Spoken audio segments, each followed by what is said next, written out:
पारकून पळोवचो वायट शेगून न्हय, पूण फारिजेवांनी जेजूक पळयल्ले रितीन एके रितीचें परकीपण दिसून येता. आमी मार्क सुवार्थेकाराचे सुवार्थेच्या 8व्या अध्यायांत आसां. तशें म्हणटना जेजून जायतीं आश्चर्यां केल्ल्या विशीं वा खुणां दाखयल्ल्या विशीं आमी वाचलां. 8व्या अध्याया उपरांत आमकां जेजूची आश्चर्यां पळोवंक मेळचीं उणी. 8व्या अध्याया उपरांत आमी जेजून आपल्या शिसांक मोगा, सेवे आनी कश्ट सोंसच्या मुखांतर आपलो पाटलाव करचे विशीं आनी आपल्या कश्ट मरण आनी जिवंतपणा विशीं सांगून दिवचेंच चड प्रमुख जाता.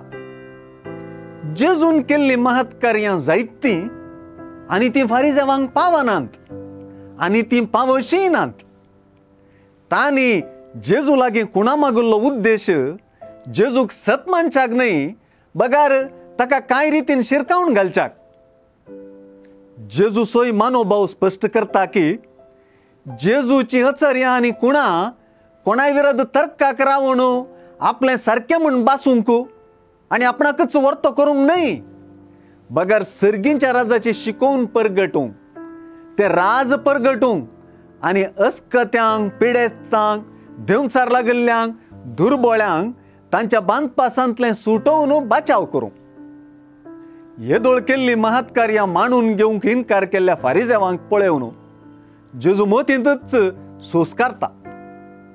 फारिजेव जेजून गरजेवंत आनी विविध रितींनी गोवळी नासलेल्या शेळयां परी आसलेल्या लोकांतय दाखयल्ली ती अनंत आनी सार्वत्रिक भिरमोत वा हुस्को समजून घेवंक सलवले. आमकां सुवार्थेंतावन मेळचो संदेश भोव तीक्ष्ण.